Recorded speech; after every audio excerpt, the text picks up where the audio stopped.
August the 2nd.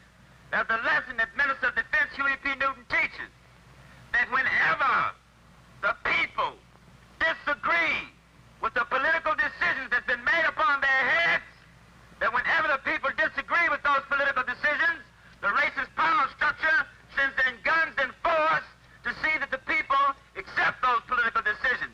But we are here as revolutionaries to let them know that we refuse to accept those political decisions that maintain the oppression of our black people and other people in the world. That's in reality, when George Bush and Dick Cheney were given this authorization, as they interpreted it, to wage war on the world, and the notion that Rumsfeld discussed about in secret documents that have been declassified, that the world is a battlefield. And that vote in October 2001 still remains the justification that's used by President Obama for waging what they generically call a war on terror, a war against terrorism or counterterrorism campaign, a contingency operation, sometimes the Democrats prefer to call it. But Michael Flynn was there from the very beginning and was really one of the people credited with coming up with this concept at JSOC that in order to fight networks and groups like Al-Qaeda, that the US military itself has to start thinking like them and also adapting to their tactics by adopting some of their tactics. And so that's really when you started to see very serious targeted assassinations, but also a increasing reliance on drone warfare. And you know, Flynn falls into the category, and I've interviewed Michael Flynn. I mean, Flynn falls into the category of people like General Jerry Boykin, who is an avowed Christian supremacist, who was one of the leaders of the U.S. campaign in Somalia in the early 1990s, and then has risen even in retirement through the ranks of prominence within the special operations community to be seen sort of as a kind of godfather or a don of the special ops mafia. And you know, the special ops community, one operator said you shouldn't look at it as military units, but rather a hybrid of a street gang and a country club. And you know, Flynn is one of the original members of the street gang country club, and he is now traveling all over with Donald Trump. And Flynn was in on the classified brief that Trump received after he secured the nomination for the Republican Party, and then did something that no nominee for either major party has ever done after receiving those briefings. He talked about the briefings publicly and said that it was clear to him that the people that were briefing him were dissatisfied with President Obama, which and I'm, as I think some of you probably know, I am not a fan in any way, shape, or form of President Obama's foreign policy, but I highly doubt that anyone in those meetings said anything to Donald Trump about dissatisfaction with President Obama. And I think that the fact that he's there and he has as his top military advisor, not a general who's sort of storied in the ways of of conventional warfare, or as a military strategist, and in terms of how diplomacy and military operations are meant to be together or apart at times. He has someone that really is used to having carte blanche ability to assassinate people, and that is the person who has his ear. And it could be that he's basically preparing for Michael Flynn to become the Secretary of Defense or the director of the Central Intelligence Agency, and that's a very important development for people to watch. And yet, when you sort of watch the coverage of these campaigns, Jimmy Fallon tussling Donald Trump's hair, Hillary Clinton being sick, and does she have epilepsy, and what are her blue sunglasses? And I'm not saying that some of these aren't relevant stories. I mean, the health of a presidential candidate, of course, is relevant, but how is it that in a sea of cable news that you can't escape Wolf Blitzer? I think there's probably 5 Wolf Blitzers that are just recycled or something. It's like the gnomes that live in CNN, and they wheel each of them out, and they've all been made to. It's like Saddam's body doubles. I think Wolf Blitzer has many body doubles, because he seems to always be on when you turn on the television. But that they don't have time to actually explain who is advising these candidates on some of these major national security questions, or questions about terrorism or counterterrorism, and what the approach of the United States is going to be. And it indicates to me that Trump definitely has his eyes set on a potential war with Iran.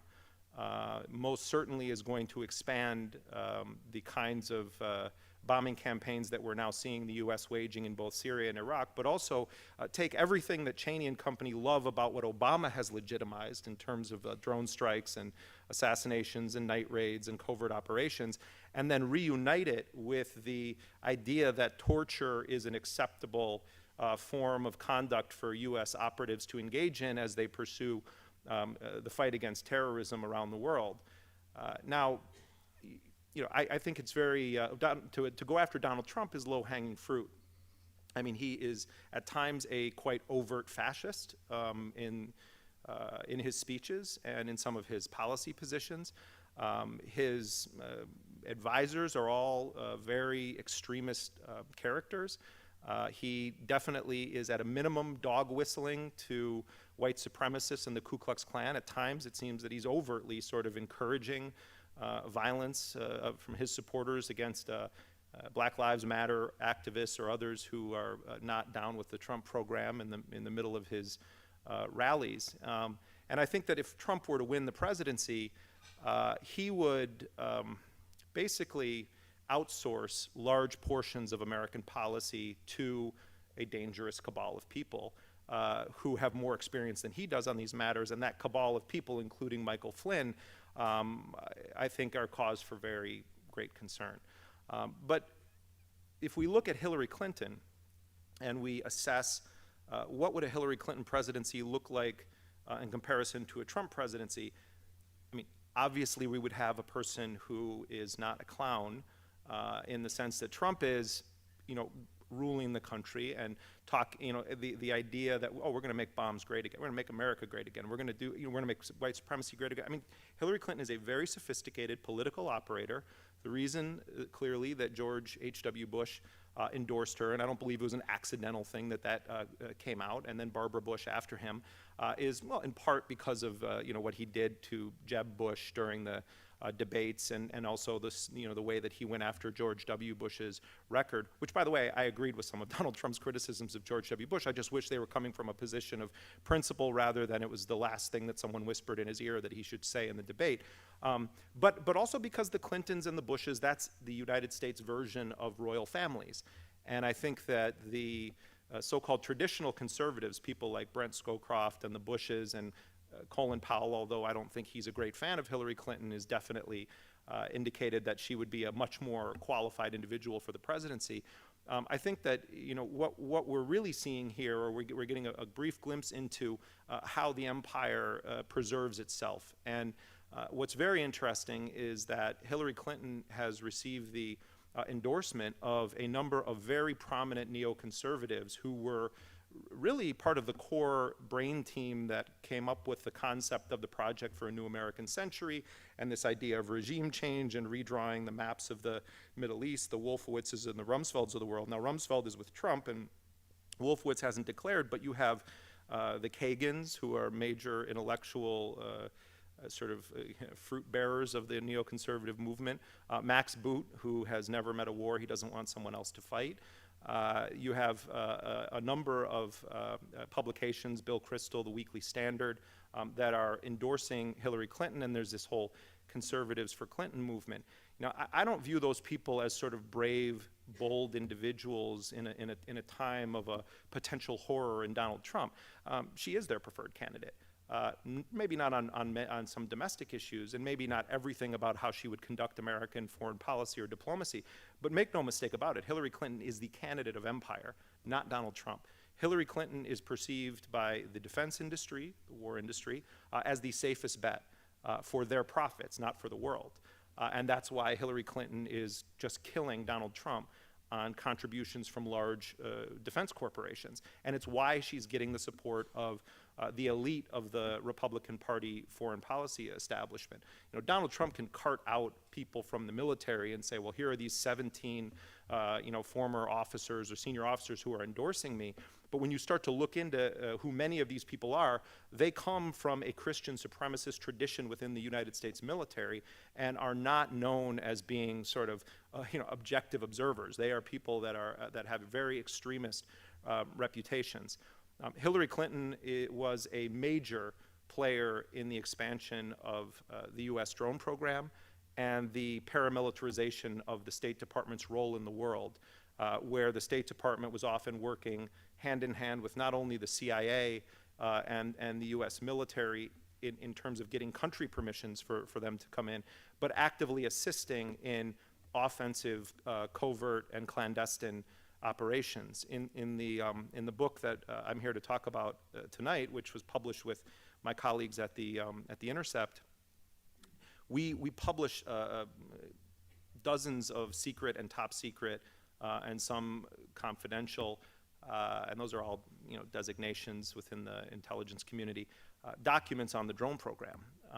And several of the documents provide us the first look that we've had into how the official architecture of the assassination program was designed to operate by those who are running it.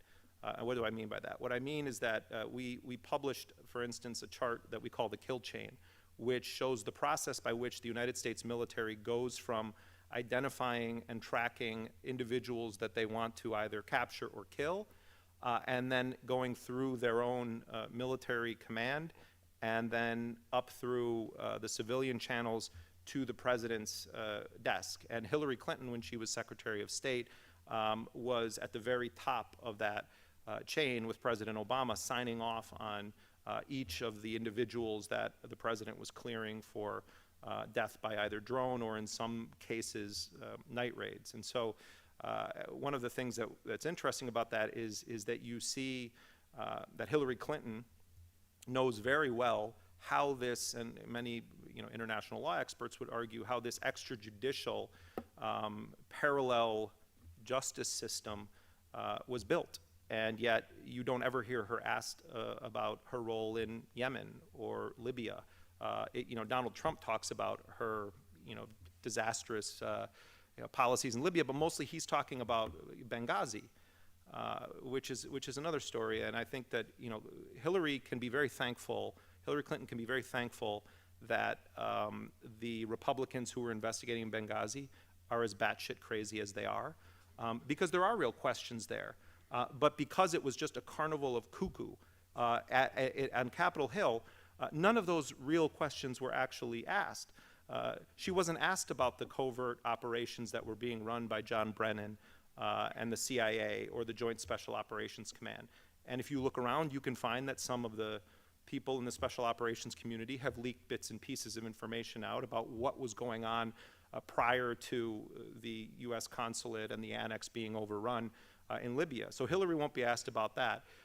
You know, Trump is basically just focused on the idea that somehow Hillary Clinton and Susan Rice, of course it was the two women, Hillary Clinton and Susan Rice wanted Ambassador Stevens to be killed, or somehow refused to provide the necessary backup to fight off that attack.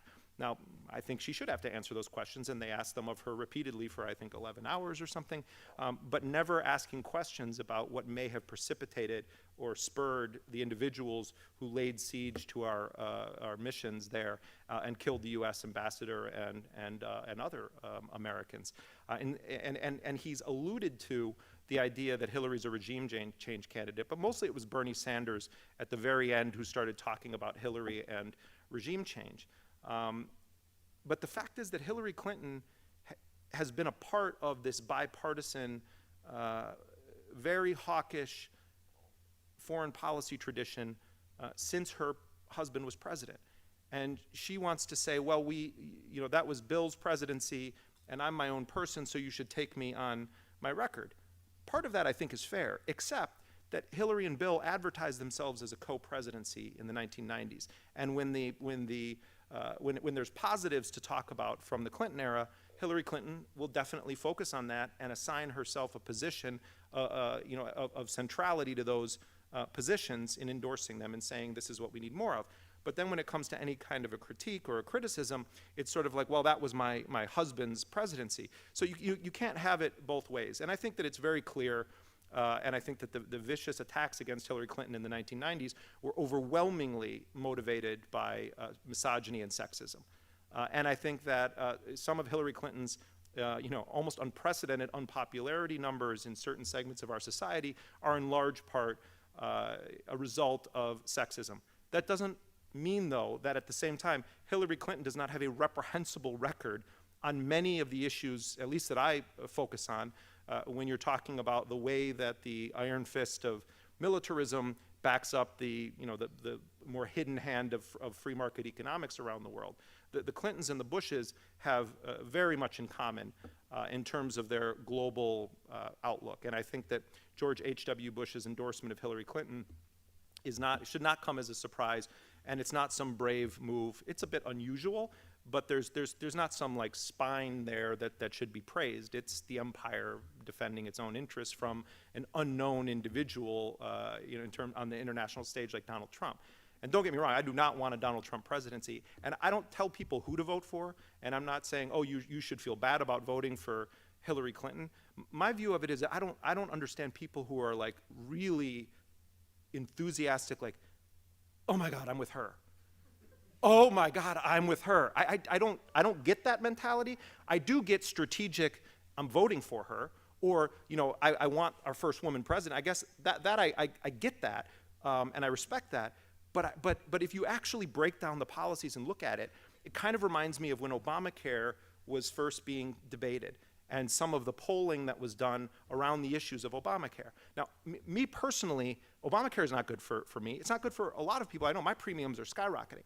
However, for many people, Obamacare is a lifesaver. For people that are at the bottom rungs economically of our society, for young people who are just getting out into the world that need to stay on their parents' insurance, for people with pre-existing conditions, there's many people within our society that will benefit from Obamacare, including many or most, if not almost all of the people that congregate at the saddest gathering of people who vote against their self-interest, the Republican National Conventions.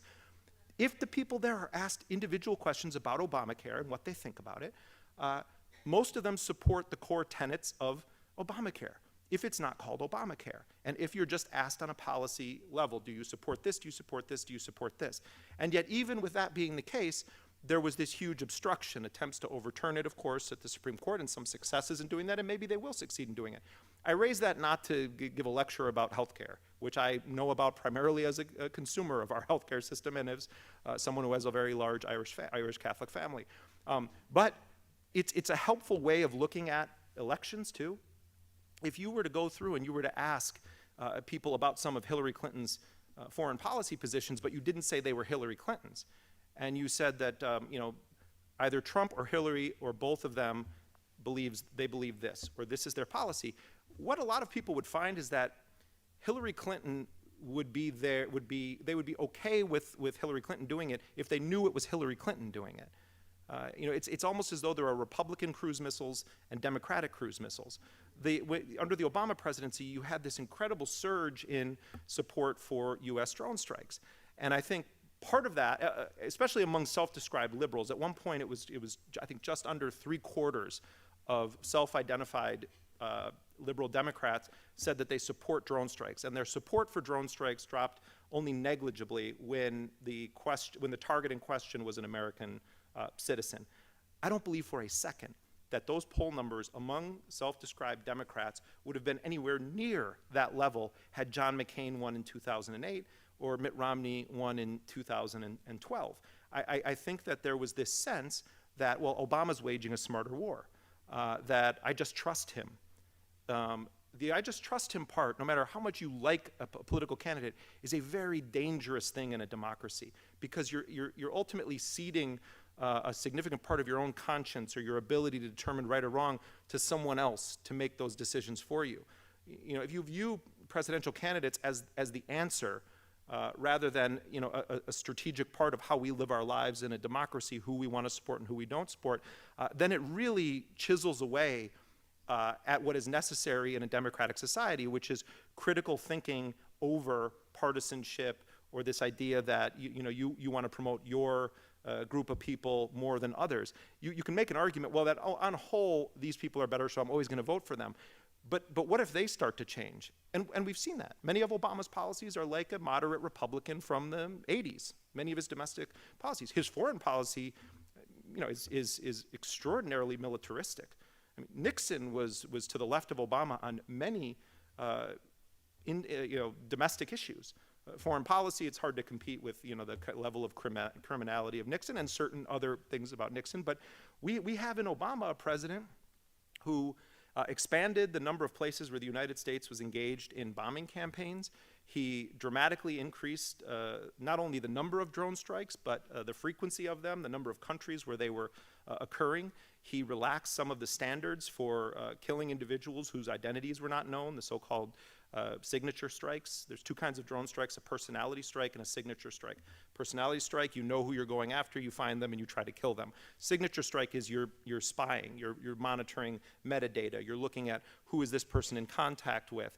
Were they in this place at the same time as these other SIM cards were there, or this handset from a mobile phone was there, or are these people emailing with each other? And you don't necessarily know who they are, but if they're in a certain area of Pakistan and they happen to be a military-aged male and they're with other people in Pakistan or Yemen in a certain area, then it's okay to take them out on the presumption that they probably were terrorists. And that is something that really was kind of, it was dreamt up in the waning days of the Bush presidency, and then Obama was briefed on it and ultimately gave the go-ahead to conduct those kinds of operations. And what began to happen when, in the early stages of Obama's presidency, of his first term, is that here's a guy who had very limited foreign policy experience when it came to government. I mean, yes, he was on the Foreign Affairs Committee in the Senate, and he himself has an international story, and he had tried to bolster his credentials by doing some travel. But generally speaking, he was a guy that was focused more on domestic issues and community organizing issues and racial justice and economic justice issues, all incredibly important. But he wasn't known as the big foreign policy guy. He gave a very carefully crafted speech in opposition to the Iraq War in October of 2002. It was delicate, careful, targeted at the idea of Bush and dumb wars, and it was not some break from the tradition of US militarism. This is a guy who really thought carefully, and his advisors thought carefully about who they wanted him to be when it came time to run for the presidency. But he then comes into office after winning, and when he's briefed by the dozen and a half intelligence agencies that we know of in existence in this country, they do what they do with every president, Democrat and Republican. They overwhelm them with the possibility of disaster and terrorism and homegrown threats and what Russia is going to do and China is going to do, and emerging threats in Yemen and Somalia, and the idea of blowing up airplanes and blowing up nightclubs or going after subways. And all of these are things that exist in the world, and we're seeing it now. I mean, they just found another pressure cooker in New York. I heard on CNN as I was coming here under a bridge in, I guess it would be north of Harlem, near Washington Heights. These things are real, but we have to keep context about them. More people die in bee stings every year in this country than die in acts of terrorism. And with the exception of Monsanto, I don't think anyone is trying to kill all of the bees. So it's not that it doesn't exist. It's not that this state, this nation, whether we have a Republican or a Democrat in office, it has a right to defend itself. But that's not what they're doing when they meet with the President of the United States in those early days. What they're doing is what the national security state does best. They are preserving their own institutions and their own viability. And so the job of these briefers early on is to overwhelm the incoming president in such an intense manner that he's going to allow this all to continue without much resistance. And the incredible thing, people who talk about, oh, well, what if there was a coup in this country, or, the corporations are telling the politicians what to do? That's our electoral system. That's how it works. It's legalized corruption or legitimized corruption in this country, where corporations purchase elections on behalf of individuals. And then, like Donald Trump said, I buy politicians for $10,000. I believe him. I actually think it's one of the handful of times he's telling the truth. They aren't that expensive, but for ordinary people, it is expensive. So corporations can purchase them. But the national security state, it doesn't need to run for re-election. It doesn't have to have a Senate confirmation. It is this massive bureaucracy that has extraordinary power over who we are as a nation. And it can wait out any democratic election. Even if we had a president that we thought of as truly transformative on these core issues, that actually wanted to take seriously the warnings of Eisenhower, or flashes of sort of what Kennedy said up to Dulles, the idea that Kennedy, wanted to smash the CIA into a million little pieces. Kennedy, his presidency was very complicated, but you don't do that to the national security state. And so when you have someone like Obama come in, and the generals and the admirals and all these covert operators are saying to you, if you don't continue these authorizations, if you don't allow us to hit harder here, there's going to be another attack inside of the United States. Is Obama going to stand up and say to all of those people, stand down, we're going to stop all of this and put the brakes on? No, not because they would kill him. I don't believe that. But because that's not who he is. That's not who the Democrats are. The Democrats are that. They are part of that machine, just like the Republicans are part of that machine. And every presidency of history shows they all are on that same team. So this idea, wait till Obama's second term, then the real Obama's going to show up. No, we've seen the real Obama for all of this, both good and really bad in the case of a lot of foreign policy questions. The same is true of Hillary Clinton. If someone said to me, I'm voting for Hillary Clinton just because Supreme Court justices, I get that completely. Donald Trump appointing Supreme Court justices is a horrifying prospect. I'm less concerned with who are you going to vote for, and do I have to hold my nose, than what are we going to do about these core issues? The idea that Dick Cheney's greatest dreams of having this be accepted, that we are a country that can bump anyone off around the world whenever we want, however we want to do it, that we can continue to snatch people off of streets based on very minimal evidence. Yes, Obama ended extraordinary rendition, still continuing rendition. Yes, Obama says, well, CIA can't torture. Now they'll have other third country nationals torture people for the United States. So is there a difference? Is there a difference in tone? There is. Did anything fundamentally change? No. We're surging back again in Iraq now. Afghanistan, we were going to leave. Now we're going to be there for a while under the auspices of counterterrorism. We're giving cluster bombs and white phosphorus to the Saudis and intelligence to the Saudis to destroy what in Yemen? Who are they even fighting in Yemen? I mean, I've spent a lot of time in Yemen. It's one of the most ancient civilizations preserved on earth, and the Saudis are just bombing it like it's some kind of a shooting range in their backyard. And they're doing it all with the assistance of the United States. It is basically like the United States is doing this, but the democratic way.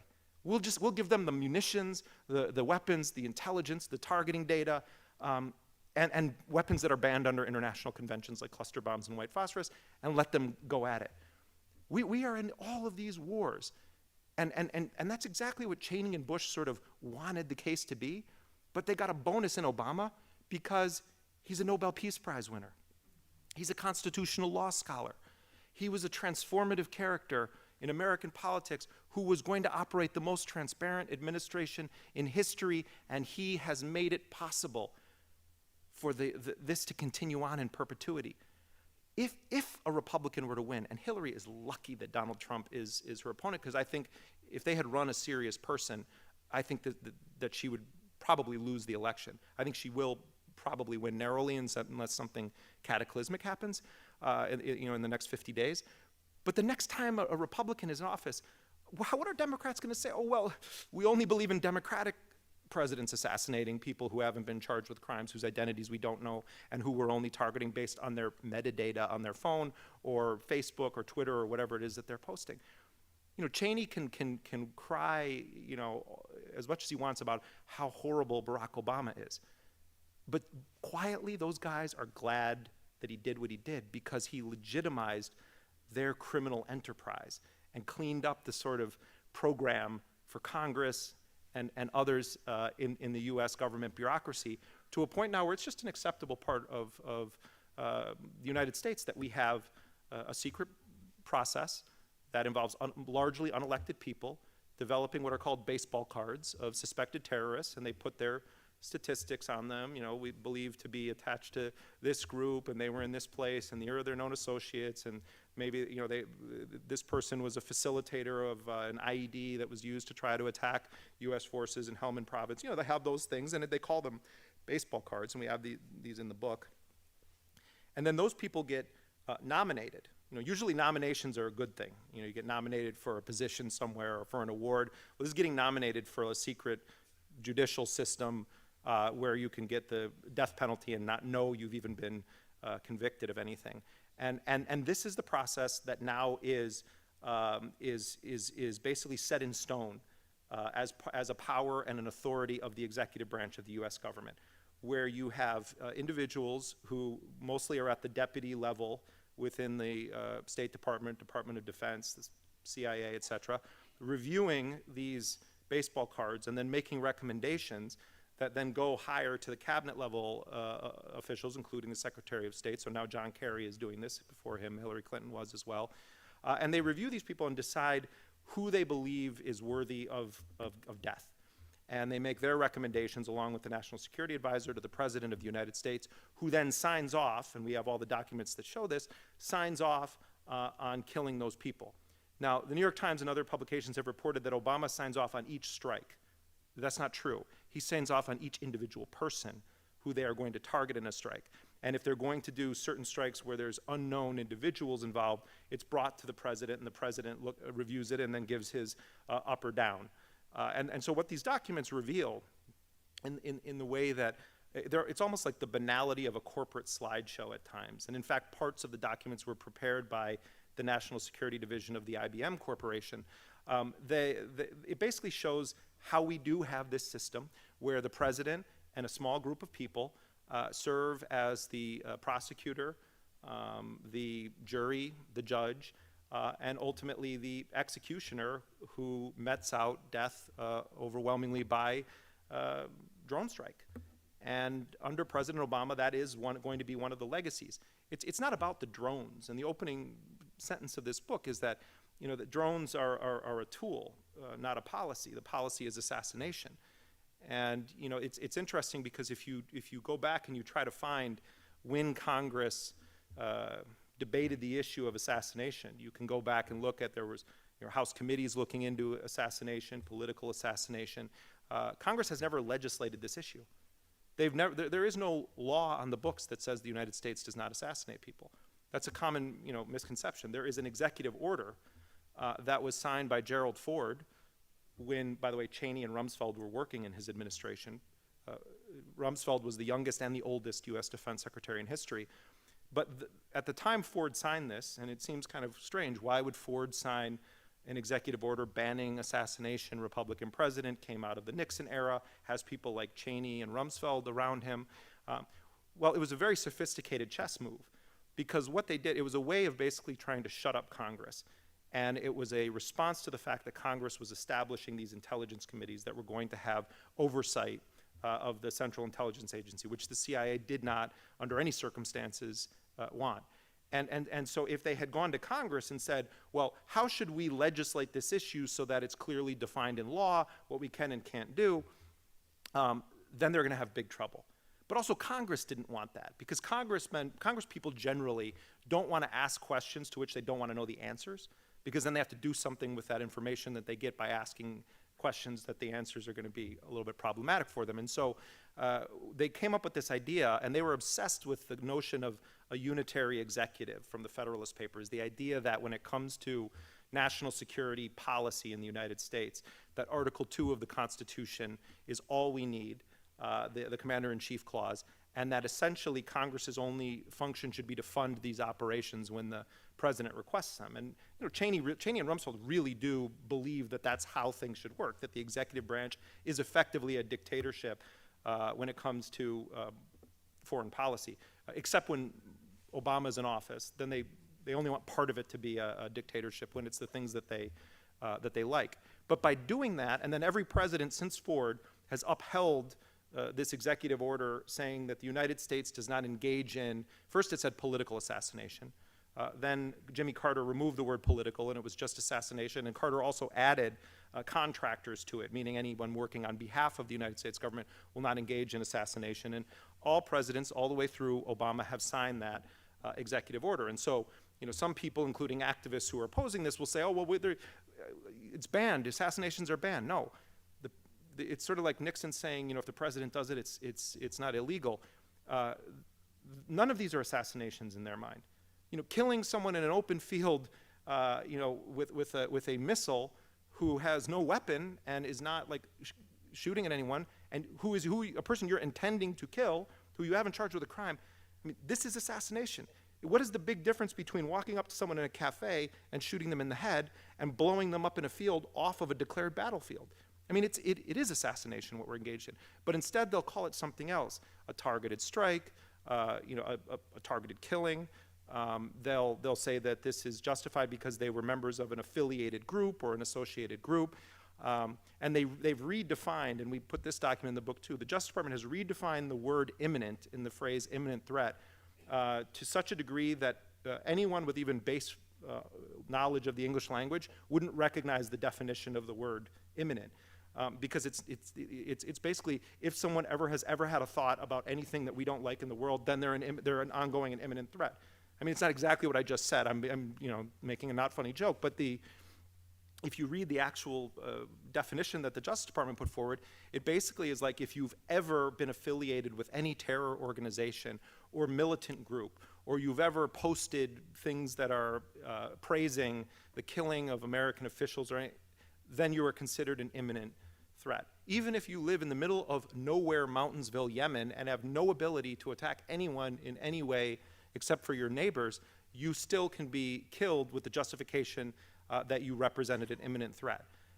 And now, it's not that there aren't terrorists in Yemen. Of course there are terrorists in Yemen. There are the underwear bomber received his training in Yemen and boarded a plane from a Nigerian kid, and he flew to the United States and attempted to detonate a device as the plane was coming into U.S. airspace to go and land in Detroit. And I think that the Obama administration handled that case exactly as it should have. Terrorism is a crime. Attempting to blow up an aircraft is a crime. We should not have sent him to Guantanamo. In fact, they did invoke a national security exception and did not Mirandize him right away because they wanted to make sure that there weren't other threats ongoing. But it wasn't someone ripping out his fingernails and waterboarding him. It was interrogating him through the FBI and constitutionally provided means to try to extract information about what his network was. And they did do an effective interrogation of him, and he was prosecuted and convicted, and he will never see the light of day again. To me, that is the logical way to deal with terrorism. And yet that's not how this administration handles all of these cases. Instead, there is a tendency to say, well, we should kill them because we don't have anywhere to put them. Obama doesn't want to put them in Guantanamo. They don't want to send U.S. troops in to arrest these individuals. There's a lot of pressure from the national security state to actually kill these people. And so Obama essentially has sort of said, you guys are in charge, to the CIA's paramilitary division and covert ops division and to the Joint Special Operations Command. He essentially handed over that part of U.S. policy to the ninjas, as they sort of call them. I'm going to wrap up in a second so we can take some questions and or comments. But I do want to say that as we're nearing this election, pay attention to any questions asked about these issues. The only time that Bernie Sanders was asked about any of this was by Chris Hayes. Hillary Clinton has not been asked about it, and I don't know what Donald Trump would say. I mean, he would probably say something more radical than I can even think of at this point, if asked about it. I mean, he's praised waterboarding and torture and all those things. Bernie Sanders, though, when he was asked by Chris Hayes on MSNBC during one of the last town halls before the race was over, about targeted killings, assassination, drone strikes, and Bernie Sanders said that he supports the policy as it's been implemented by President Obama. And so there you had it. We had no no one running for major office in this country that had any radically different position than the others when it came to the notion that this is our right and this is and that it is in fact right. Not just that it's our right, but that it is in fact right and it's the way to proceed.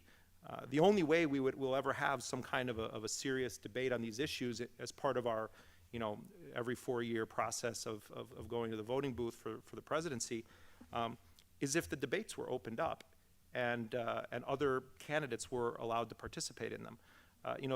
Both Gary Johnson and Jill Stein are polling in low single digits. Sometimes Gary Johnson's up a little bit higher. But Gary Johnson right now is polling higher than Ross Perot was at this point in the '92 election, and Ross Perot was allowed into the presidential debates. And it had a huge impact because his profile was raised. Now, I thought Ross Perot was really crazy, but there were some of his ideas that appealed to some segment of the population, and Perot almost got a fifth of the actual vote. And you could make a case devastatingly harmed George H.W. Bush in that election. I don't know that I think Clinton still probably would have won, but Perot did some substantial damage to George H.W. Bush. Bernie Sanders, when he started his campaign against Hillary Clinton, Hillary wouldn't even say his name for strategic reasons, because she didn't want anyone to pay attention to him or to dignify his candidacy by acknowledging it. But then there came a point where she had to do it, and then the media started covering Bernie Sanders, and his rallies started to grow, and then he started breaking all of these fundraising records. And it's not because Bernie Sanders is the most charismatic, amazing, transformative person in American politics. He's not. And I mean, I've been around Bernie Sanders. I mean, he's a curmudgeonly, he really had to muster something up to be as friendly as he was on the campaign trail. I was like, wow, this is not the Bernie I've ever been around. He's like, shut up. Anyway, but it was kind of an amazing thing that we saw. And Bernie was a viable candidate for the nomination. And there are all sorts of reasons why that didn't happen. Some of them shady, some of them just straightforward. Many of them just that's how it is with a two-party system with huge corporate influence. But the point I'm making is that it could have almost been anyone in that position with that general set of principles like Bernie. And if people get to hear them in a sort of recurring way, and not just in a clip or showing someone screaming at a demonstration, if the ideas presented by people like Bernie Sanders or Dennis Kucinich or others, if people actually get a chance to hear them on the big stage, then you realize that we're not a country of only Democrat, Republican, that actually there's a huge swath of people that feel totally alienated or like they're being forced into this kind of narrow selection. So if we had a Gary Johnson from the Libertarians and a Jill Stein on the stage, what would the harm of that be to anyone except the two-party system? What would be the harm of saying, okay, these guys are okay, they're only polling at 4% or 7%. You have to draw a sort of threshold somewhere, but they've made the threshold so restrictive that unless you have endless supplies of money and you have a conveyor belt directly from the pharmaceutical industry or the defense industry, you're never going to get that kind of national polling because no one will know who you are. And it's not about you as a person. It's that no one will hear that there's someone with ideas that really relate to me more than either of those people. So the point being, we can try to say, well, we shouldn't be doing assassinations, and oh my God, there has to be accountability for this, and the United States should ratify an international criminal court and hold its own forces accountable in the same way we expect the former Yugoslavia or Rwanda. I'm all for seeing Bashar al-Assad at a war crimes tribunal, but he should also be there with the people running the proxy war there for the United States and Russia, etc. But that's a controversial thing. That's not how it works. It's victor's justice in the world, or justice for people who happen to have a veto at the UN Security Council or nuclear weapons in their possession. But we can campaign on all of these issues, but unless we get these big corporations out of our political process and open up, it's not saying, oh, I want the Green Party or I want the Libertarians. Open the floor a little bit more, and we have a lot of smart people in this country. Let them listen to what everyone is saying. And I think what we would find is that those two parties would have to do a lot more listening to people. They would have to fight for their continued relevance. They couldn't take the votes of huge blocks of people in this country for granted. There wouldn't just be the, well, I'm going to hold my nose and vote for candidate X. It would be, well, I'm actually going to give it a try this year and vote for this other party, it would radically change things in this country. Not overnight, but it would be a huge scandal for the Democrats and the Republicans to deal with, because it would sort of be like an emperor has no clothes moments when you actually have people that are not beholden to big corporate interests or have not been so immersed in the politics of empire that their personality has become a series of advisors' opinions that you blurt out. You know, in many ways, Hillary Clinton is kind of like a walking, living hedge fund, and Donald Trump is, you know, essence of Hitler. And it's like, it's a terrible choice that we're being told falsely is our choice in this country. But unless we do something about corporate money in politics, it's going to continue to be the choice. Maybe not as cartoonish as it is this year, but it's going to basically boil down to it like that. So with that extremely depressing ending, I'm going to pass out. The Free Library gave us razor blades for everyone to take care of business. But I thank you very much for your time, and I'm happy to hear questions or comments. I wanted to ask if you could just make a couple of comments about our relationship with Saudi Arabia, and also any comment on Gitmo. I'm sorry, the last? On Guantanamo. On Guantanamo. Well, to start sort of in reverse order, there was this article in the New York Times this morning, or maybe it was the Wall Street Journal, about these 3 prisoners who were taken by the CIA who are now being categorized as forever prisoners.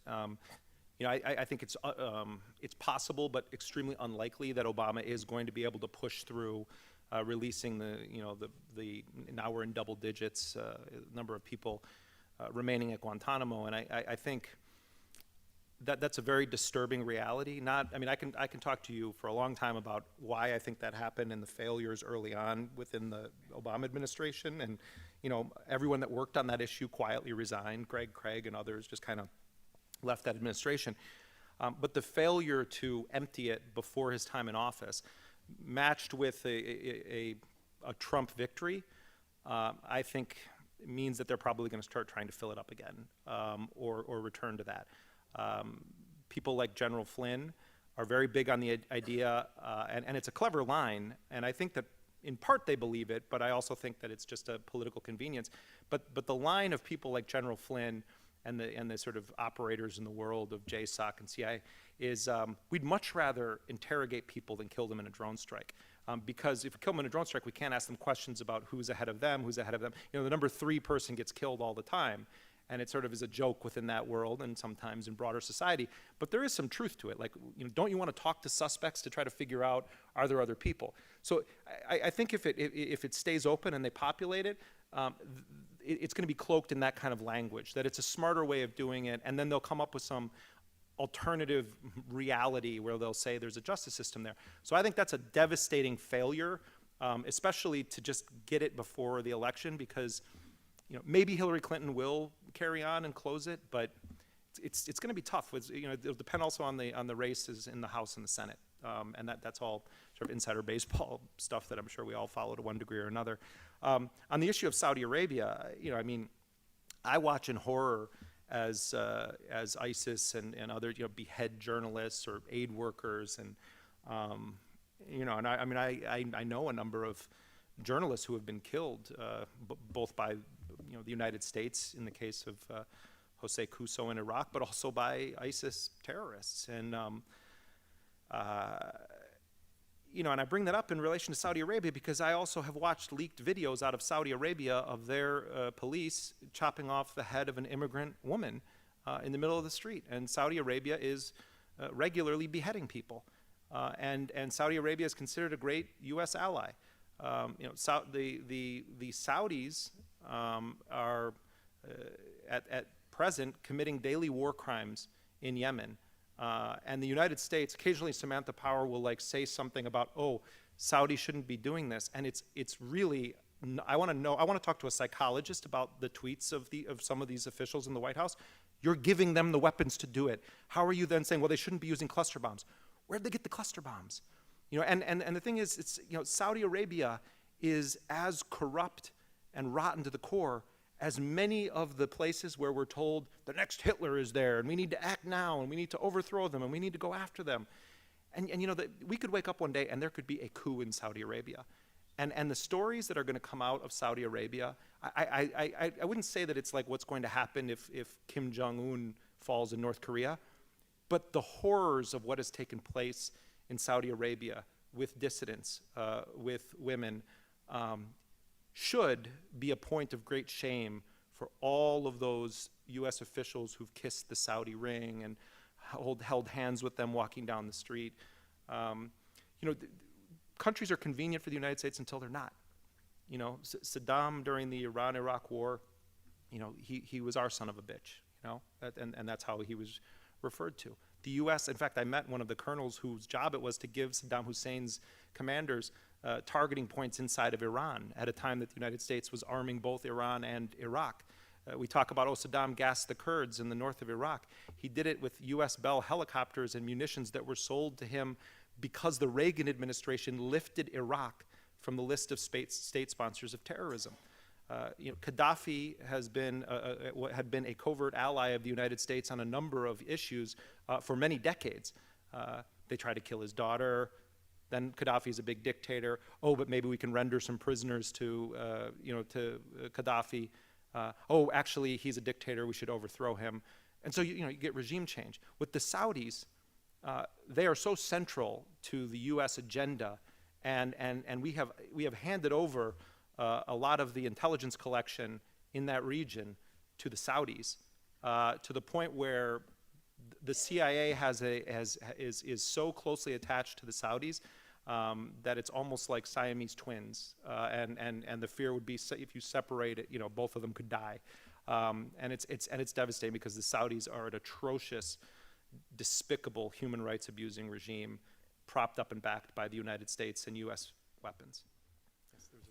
You painted a rather grim picture of our choices in this election. My question for you is, was there any candidate that excited you in the primary system, and is there anyone on the political scene or one that might emerge in the next cycle of the election that you feel would be different and exciting? Well, I think that first of all, I think that Rand Paul was an extraordinary disappointment on the Republican side, and I'm certainly not a Republican, but Ron Paul, who of course ran for the nomination of the Republicans. He didn't run this time, but he ran the last few times. Often would make points in the debates that were extremely smart and that I agreed with, very passionately. He also said things and is about things that I find despicable. But many of his ideas on foreign policy I thought were pretty spot on, coming from a kind of libertarian perspective as he does. There were flashes of that with Rand Paul, but then he made the mistake of way too early selling all of his principles off to various interests of the Republican Party, and as a result was a completely uninteresting candidate on the Republican side. Interesting. I found the debates, past the popcorn, that it was just a festival of nuttiness on the Republican side. That was kind of entertaining to watch at moments, and I felt bad for Jeb Bush at times, which also made me feel bad about myself, because why should I feel bad for Jeb Bush? But I did feel bad for Jeb Bush on that stage. I felt like, oh my God, Jeb Bush is such a sane, normal person, and it's like it was really nutty. On the Democratic side, I always would like it when Dennis Kucinich would be in those debates, but Kucinich, I think, didn't take his own candidacy seriously enough, as Sanders did, Kucinich basically said, when I spoke to him, multiple times over the years, that he casts his lot with the Democrats. That's what he is, and he's always going to just endorse whoever the Democrat is for president. I bring him up, and I bring Ron Paul up, because I wonder why people like that don't actually run as third-party candidates when they are in the positions they're in, both of them with the capacity to raise tremendous amounts of money, to draw very large crowds.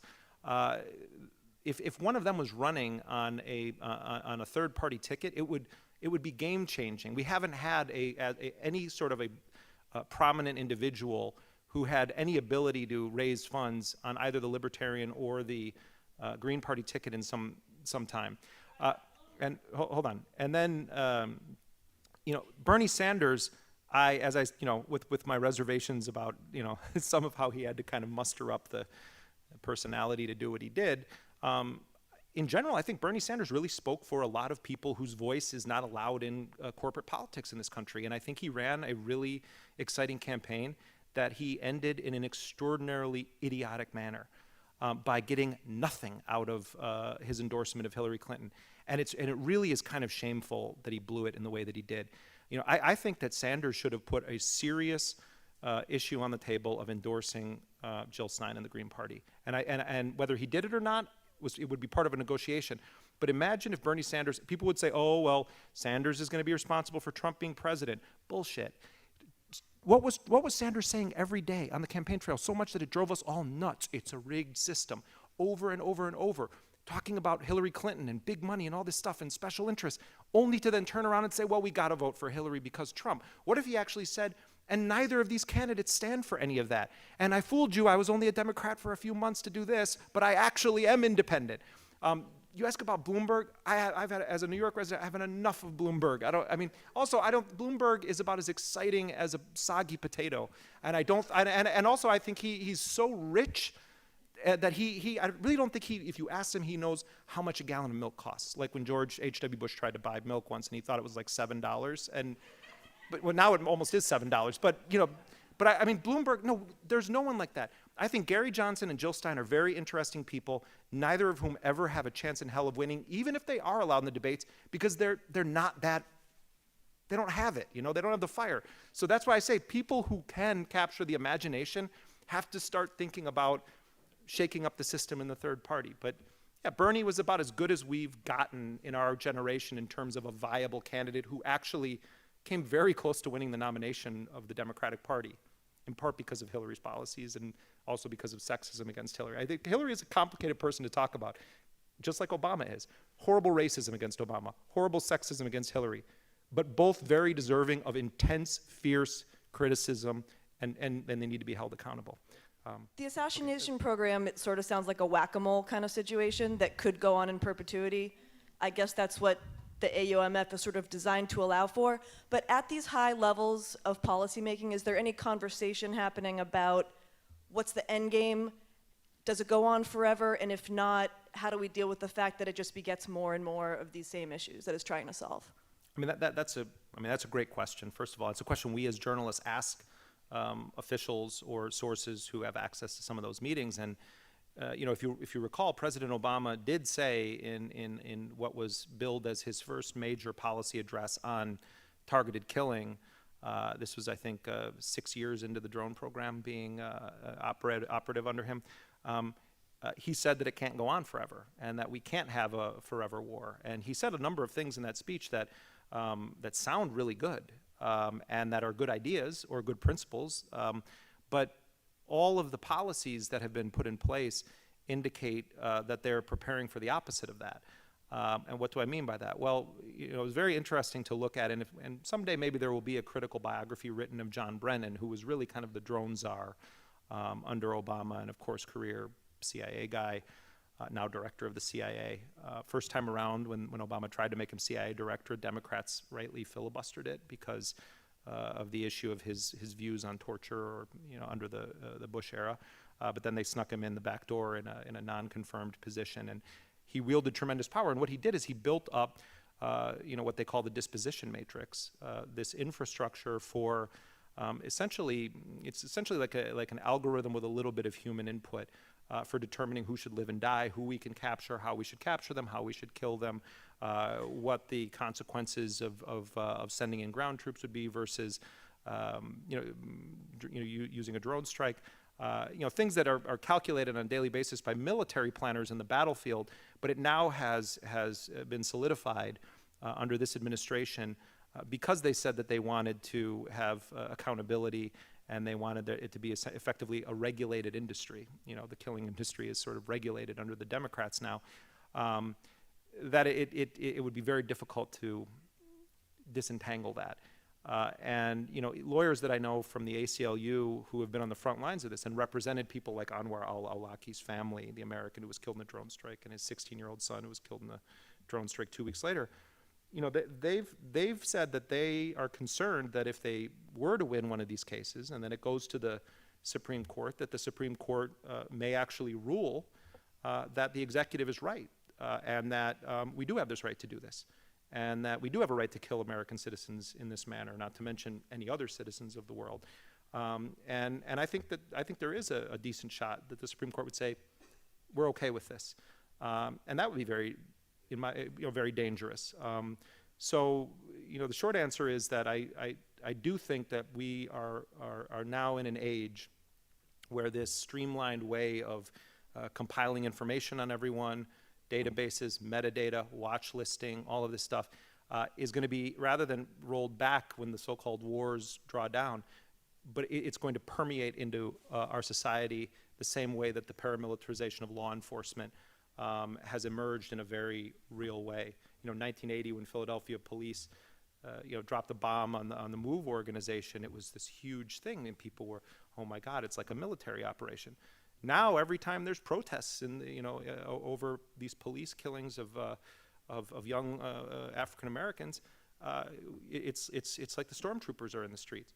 And part of that is because we have a program at the Department of Homeland Security to provide local and state law enforcement agencies with military gear that the military doesn't need anymore from their foreign wars. So all of these things find a way of coming home.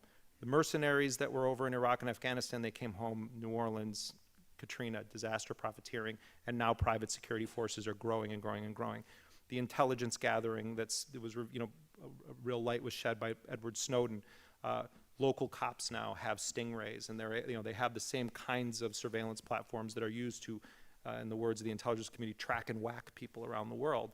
That stuff is slowly making its way onto the streets of American cities, being used to track people accused or suspected of everyday crimes. And so, we can say, oh, well, we're not going to do these kinds of drone operations in this case. The infrastructure is there, that it doesn't matter which toy they're using at any given time or which defense manufacturer happens to be in favor, so their toys go to the front of the line.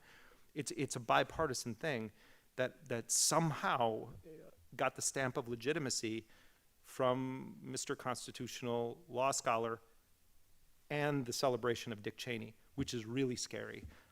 So I do think it's a kind of it's going to become a forever part of our lives, whether it's drones or the surveillance or the militarization of the war on drugs or the paramilitarization of policing in general. And I really apologize on having to end on such a terribly depressing note, but I do mean it. If anyone has a question or they didn't get to say something, please feel free to come up even without a book. And thank you guys so much, and thank you to the Free Library of Philadelphia.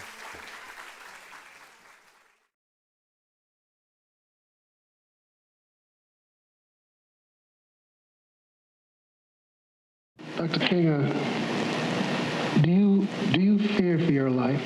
I'm more concerned about doing a good job, doing something for humanity and what I consider the will of God than about longevity. Ultimately, it isn't so important how long you live. The important thing is how well you live.